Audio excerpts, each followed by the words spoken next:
usually worked late. His workshop was near Eastern Green Beach. At the end of the day, he often went to the beach to stretch his legs. One night, Carl met an old friend on his walk. Her name was Susan. "Carl, how are you?" she said. "Hi, Susan." "What are you doing here?" "I'm walking just like you," Susan laughed. "I see. Well, let's walk together then." Carl and Susan walked for a long time. They talked about many things. They talked about their jobs and their families. They talked about everything in general. As they walked, Susan asked, "How's your job? Are you working a lot?" "Yes, I have a lot of work. I'm very happy." "Good for you, Carl." Susan was a security guard. She watched the boats near the beach. She told Carl she liked her job. She saw many interesting things on the beach. In fact, he had found something just today. "Carl," began Susan, "I was actually hoping to see you." "Really?" replied Carl. "Yes, I've found something, and I don't know what to do with it." "What have you found, Susan?" Susan took out a watch. It looked very old. It was very good quality. "Can you tell me what kind of watch this is?" she asked. "Let me have a look," Carl said. Carl took the watch in his hand. He looked at it closely. "I have no idea what kind it is," he said at last. Susan was surprised. "Don't you know anything about it?" "Well, I know it's a watch." "But it's very old. I'm just not sure." He paused and looked at her. "Do you have to go to work right now, Susan?" "No, I'm finished for the day." "Let's go to my workshop. I have some books that might help us." Carl and Susan went to Carl's workshop. The workshop was very old. Inside the workshop, there were many tools and watches. It was all part of Carl's job. Susan had never been to the workshop. She thought it was very interesting. "Wow," she said. "There's a lot of stuff in here. Yes, I have a lot of work. I like what I do." "That's good, Carl." Carl told Susan to follow him. She put down the watch and walked into another room. There were a lot of books. They were very large and very old. It was impossible to read many of the names. "What are we doing here?" Susan asked. "We're looking for information," answered Carl. "Information about what? About what kind of watch this is?" "I've never seen anything like it before." Carl and Susan searched the books. After several minutes, Susan found something. It was in a book about the Caribbean Sea. "Carl, look at this," she called. Carl closed his book and went to Susan. "What is it?" "It's a picture of the watch, and it's in a book about pirates." Carl was very surprised. "It's a book about pirates. Why would a pirate book have a picture of the watch?" It didn't make sense. Susan explained. "The name of the book is Caribbean Pirates. It's about England and fighting pirates in the Caribbean Sea." "I still don't understand." "What about the watch?" "Listen," said Susan. "According to the book, there was a famous pirate. His name was Eric L. Kraken. He had a very particular type of watch. They say it had strange powers." "Strange powers? What kind of strange powers?" asked Carl. "People said that El Kraken could travel through time." Susan turned the page and continued. "It says that the watch helped him time travel." Carl laughed and said, "That's just a legend. A pirate who travels through time and with a watch? That can't be true." Carl laughed. Just then, there was a noise in the workshop. "What was that?" Carl. I don't know, replied Susan. Let's go and see. The two friends went back into the workshop. They looked around. The watch was gone. Somebody has stolen the watch, Carl cried. See? That watch is special. It's not a normal watch, said Susan. Then Carl noticed something else. The door to the workshop was open. Suddenly, he heard footsteps outside. Somebody was running down the street. Carl looked at Susan and started to run. Let's go, he called back. Carl and Susan ran out of the workshop. They went towards the beach. When they reached it, Carl looked down. There were footprints in the sand. Very deep and large footprints, like those of a very stout man. Suddenly Susan stopped. She pointed to a large man in black. He was running down the beach. Look, Carl. There he is, she shouted. Carl ran after the man and shouted, Hey! Stop! Stop right now! The man ignored him and kept running. Again Carl demanded, Stop! Stop right now! The man continued to ignore Carl, so Carl ran even faster. At last he caught up with the man. Carl pushed him and they both fell over onto the sand. The man shouted loudly, You shall let me go. I have done nothing to you. This is my watch. Carl stood. He took a moment to look at the man. He was quite a character. His clothes were not modern. They were very old-fashioned. They were in a style worn hundreds of years ago. He also had a strange hairstyle. It was one from long ago. Carl and Susan watched the man. He slowly got up. He cleaned the sand from his clothes. He had the watch in his right hand. He looked at them suspiciously. What do you want? Why are you looking at me like that? He demanded. The stout man spoke with a very unusual accent. His English sounded very strange. Carl looked at him and said, You stole my watch. You came into my workshop and took it. No, said the stout man. You stole it from me. I have only taken it back. It is mine. Carl and Susan looked at each other. Finally, Susan asked the stout man, Who are you? I'm Eric L. Kraken. Now, please excuse me. I must go back to the 17th century. Carl and Susan looked at the strange man in front of them. He was attempting to use the watch.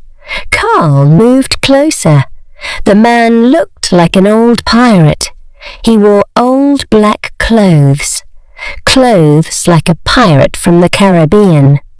A pirate like those characters in legends and books. Can it be true? Asked Carl. Finally, the man looked at him and answered, Yes, that's me. Eric looked at Carl and Susan. How do you know about my watch? He said. Susan answered, It's written as a legend in our book. In a book, you say? Eric said with a smile. So I am famous. Good. No, not you exactly. Just your watch. Eric walked across the beach. He was thinking. He looked at his watch and said, The watch is mine. But I didn't buy it. I found it. I took it from another pirate. Another pirate, said Carl. Yes, a dead pirate. Eric laughed. Then he became serious. I don't know who he was. No one does. But I got this. It is mine. He started playing with the watch again. Carl watched Eric. He was attempting to use the watch. But it wasn't working. Then Carl realized something. Eric L. Kraken had only found the watch. He didn't know how it worked. Eric didn't know why the watch had such strange powers either. Carl looked at the pirate and said, "Eric, do you know how the watch works?" "Of course I do," Eric shouted.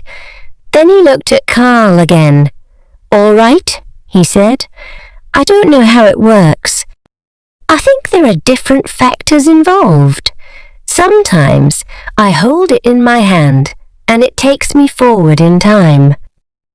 Like it did here. Then, exactly 7 hours later, I hold it in my hand again and I return to my time. I don't know what factors start and stop it." Eric paused. "But why do you do it? I like to see how things have changed. There are no more pirates. There are just tall buildings everywhere. And did you know there are now flying machines? Unbelievable." Carl and Susan smiled. It seemed a little crazy. Eric didn't know much about the current world. Eric looked at the watch again. Then he turned away and shouted, "Now leave me alone. It's almost 6 hours and 58 minutes. Soon I can return to my time and place, and I can't be late." Carl and Susan looked at each other. "What do you think, Susan?" asked Carl quietly. "What are you asking? Do you want to go to the 17th century Caribbean?" Susan thought. "Come on, it will be fun," said Carl. "Don't pressure me." Susan thought a moment more. Finally she said, "Okay, let's go." Carl and Susan approached Eric L. Kraken and said, "We want to go with you." "No," said Eric. "What do you mean no?" demanded Carl. "I mean no," said Eric. He simply looked at Carl. "But we want to see how things have changed too. We know the modern world. We want to see how things were, like you want to see how things will be." Suddenly, Eric got a strange look in his eyes. It was like he had an idea. "Oh, wait, you know the modern world," he paused. "Okay, you come with me. I may have a task for you." "Okay," replied Carl. "So do we all just touch the watch?" "Yes, just put your hands on the watch." "Get in position. Hurry." Susan, Carl, and Eric all touched the watch. Suddenly, they were transported to the Caribbean in the 17th century. The night turned to day, and they were in a pirate camp. The process was surprisingly easy. Carl and Susan released the watch. Several pirates were looking at them. One of them was a fit man with dark skin and long hair.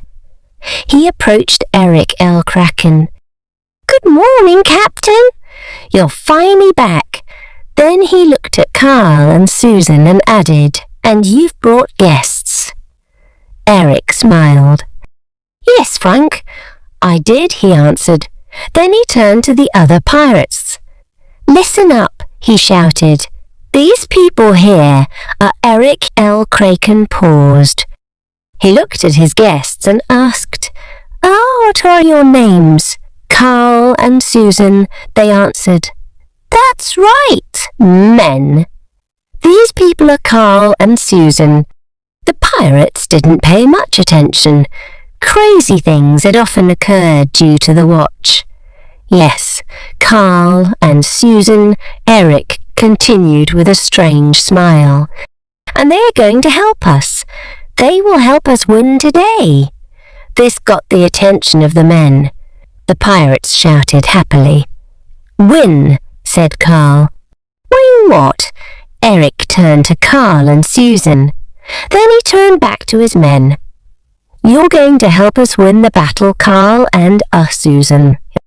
"Battle?" cried Susan. "What battle? The one against the English ships. What?